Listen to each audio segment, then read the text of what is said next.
Hey YouTube, so I've been on golf cart forums for a few years now, and every now and then somebody pops up and they're like, hey, I've inherited this electric golf cart from my grandma and the batteries are shot, or I have a chance to buy $100, golf cart, but it's really nice, but the batteries are shot, it's electric, and they want to know about swapping, a gas motor into them, and 9 times out of 10 they're shut right down. Somebody chimes in, a couple people, and says just replace the batteries and use it as electric ain't that bad, or sell it and buy what you want and this and that. Well, first of all, batteries for these things, for the electric ones, are probably around $1,000 for a set of batteries. You got to replace them all at once. You can't just replace a couple at a time, or else you burn things. And also the chargers, if you don't have a charger with it, that's even more.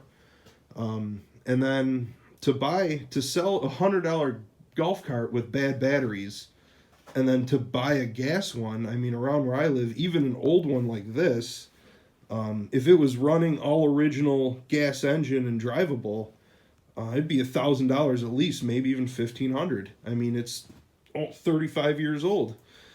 So this is really for people that they're looking for a cheap golf cart, something to cruise around on. So I figured I'd make this video and show you mine. This is a 1984 Yamaha G1.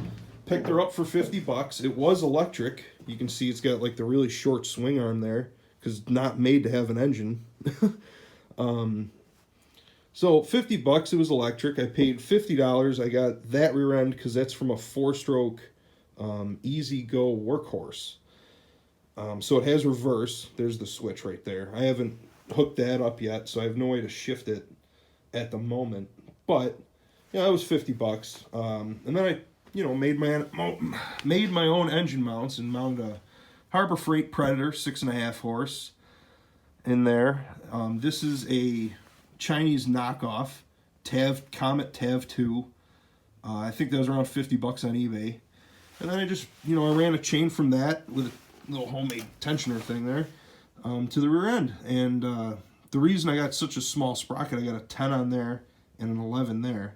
And the reason it's so small is because that rear end, being from a workhorse, or maybe they were all like that, but that rear end is like 15-to-1 ratio. So it's already geared super low. So if it was like a normal golf cart rear end, which I think are about 7-to-1, I'd probably run like a 20 tooth, maybe even a 24 tooth on the back. But that was the smallest. That 11 tooth was the small sprocket I could get that would fit. This is actually a spline shaft. I had to buy an electric motor coupler, a golf cart electric motor coupler, 19 spline, and then cut it in half and weld the sprocket onto it, which worked. It is what it is. But, so I got this. It runs, it drives, it stops. I want to say, let's see, the golf cart I paid 50 bucks for. The rear end I paid $50 for. The torque converter I paid $50 for. The engine was $100 at Harbor Freight with a coupon. So right there, you're talking $250. And then with the chain, I tried a couple different sprockets on it. I had to order that idler sprocket. I played around with it till I got the gearing right. The exhaust, that's like a racing header, and then I put that flex pipe into it. I'll get to that in a second. And then new brake cables. Probably around $100 in miscellaneous parts to get it to where it is. That I got for free. My dad bought this as a silencer for his ATV to add on to the muffler, the existing muffler, to make it quiet in the woods. But it didn't really do anything, so he had it sitting around the garage, so I just kind of mounted it like a car underneath there. But all in all, I'm about $350 deep into this thing.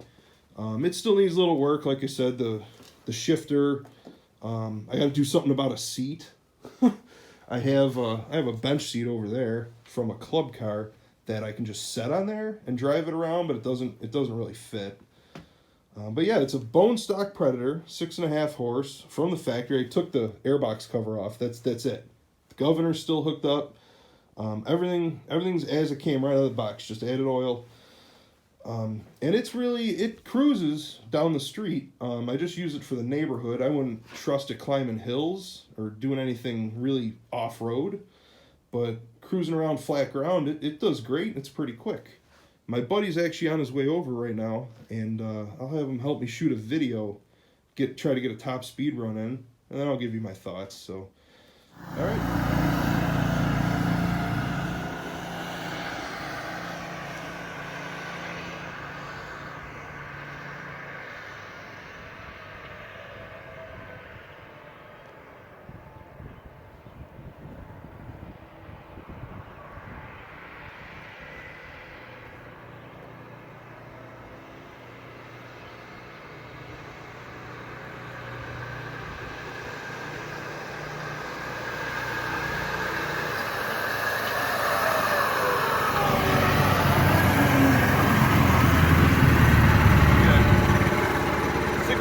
Miles per hour.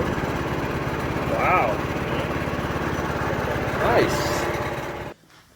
All right, so there you have it. 16.1 miles per hour. Not too bad. Stock ones, stock golf carts, I think they go about 12 to 15, so right on par with those, no pun intended. Couple things. This CVT leaves a lot to be desired. You got to figure it's made for a 90-pound kid on a mini bike, not really a 300-pound golf cart with a 250-pound man on it. What my buddy didn't film was me leaving my driveway. I actually have to ease into the throttle to get it rolling before I can really give it gas, because if I just give it gas from a dead stop, it'll start chewing up that belt. You can almost see little black specks of belt fragments everywhere. So there's that. And the chain, I'd like to point out, if I would have left the stock rear end in there, I could have ran the exact same setup, but I just wouldn't have the option of reverse. Which is, I don't have reverse right now unless I reach my hand underneath through the chain and flip the switch. So that would have been whatever, but it will be nice once I get reverse fixed. Another thing, the chain is super loud. You can hear it in the video. That's not the exhaust you're hearing. That is all chain, and it is so loud. And I don't know if I got it crooked. I mean, it looks pretty straight to me. I don't know if I got it crooked or too tight, or, I mean, it's not super tight. This isn't super tight. I don't know. It's just so loud. It's louder than the engine. Let's put it that way. The exhaust and the engine noise combined is quieter than this chain. So what I did, I went on eBay and I actually bought, this is a used rear driven pulley for an E-Z-Go. 19 splines. It should bolt right onto that axle. And then this, it's a little rusty from sitting in my damp garage, but it's what would have came on this golf cart had this golf cart been gas. It's a Yamaha G1 clutch, and it has these teeth in there for the oil injection or oil pump or whatever. I don't know what I'm going to do about those. I might cut those off just to get it a little closer to the motor. But I'm going to use those, and I went online, and this is literally the longest 1 3/8 belt, or 1 3/16 wide power sports belt I could find. It's a Dayco HP 2028. It's 56 inches long. And just holding it up here, putting it around the rear clutch and holding it up to the rear here, it's going to be almost the perfect length. I didn't even try for that because I was assuming I'd have to make new motor mounts anyways, so I could mount the engine wherever I want. I didn't want the engine, since if you look at a golf cart engine, the piston's up and down. This one leans backwards, and I didn't want the engine to be too close to the rear end. Like you can see, I have a brace right here, and then, you know, just for accessibility to get stuff, you know, whatever I'm going to do for reverse, I didn't want it to be too close, so I just ordered the longest one I could find. It turns out it's going to work out great. The other thing, this clutch is going to sit like this at the least. I mean, that's still too close. It might stick out even farther. So I'm going to have to make new motor mounts anyways and push the engine a couple inches that way. Which is nice. If you look at the one I got, see how high it is? That's because this was going to hit the frame. And I won't have this anymore. This clutch will actually pretty much fit in the frame. And it's going to sit a lot higher than this, so I don't got to worry about it hitting here. Moved over, this taper should be pretty close to here.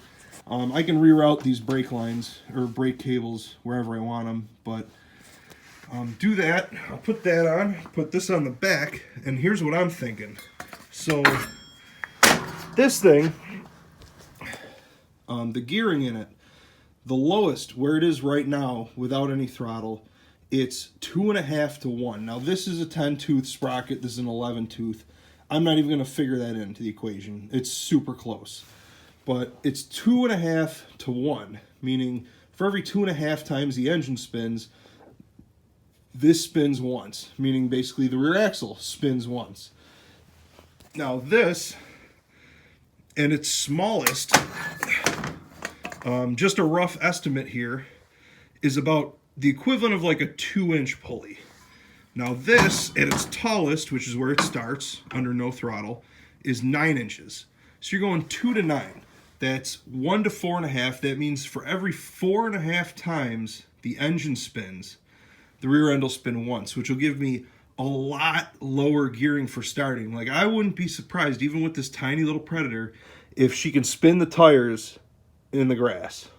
Maybe some loose gravel, but it'll give me a lot more low-end torque. And the other thing, the final drive on this is 0.9 to 1.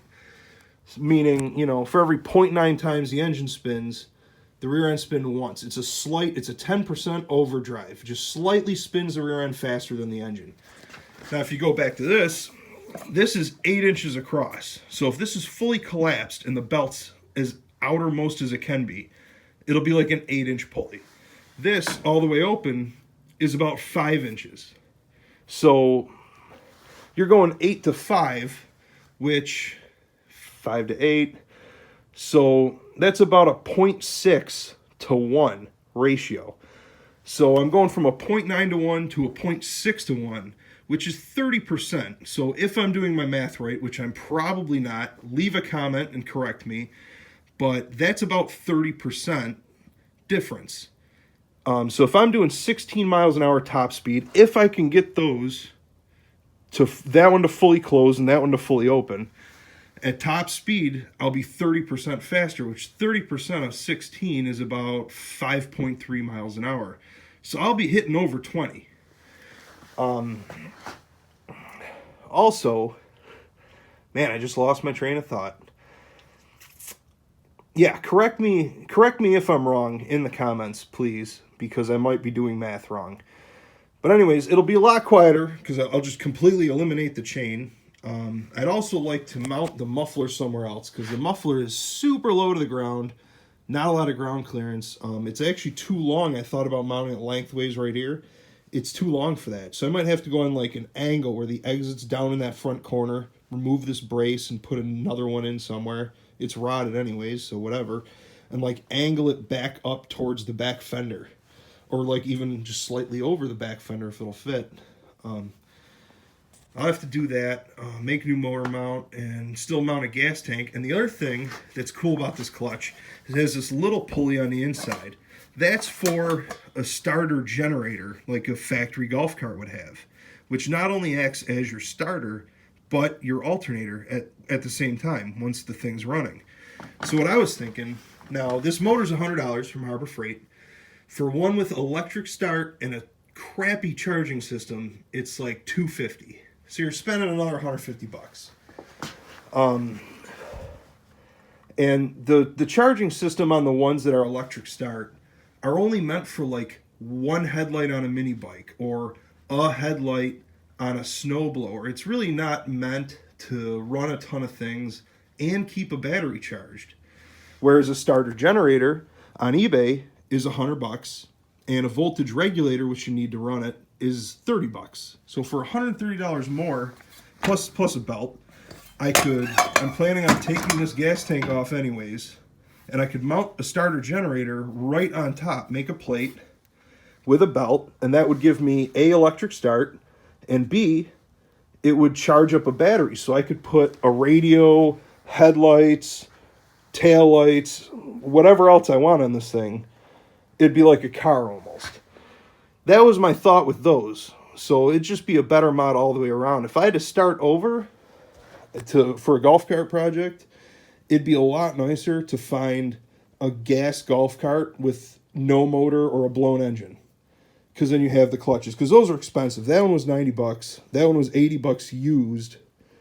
I mean, you're talking $170 just in clutches. The belt was $30. That's $200. And then the starter generator is, you know, that's whatever. But if I could have started with a gas golf cart and just converted it to a Predator or put a Predator in it because the original motor was shot, that would have been the best. But as it is right now, if you guys like these videos, give me a like or post in the comments. This is actually my first video I'm ever going to upload to YouTube. And if you guys like it, you know, let me know. I'll videotape myself, probably with a better camera, not my phone, but I'll videotape myself doing things the whole time. And if you guys are interested, you know, just leave a comment. You tell me, hey, nice job, thanks. You tell me my cart's a piece of trash, and so am I. That's fine, cool. Just let me know. Alrighty.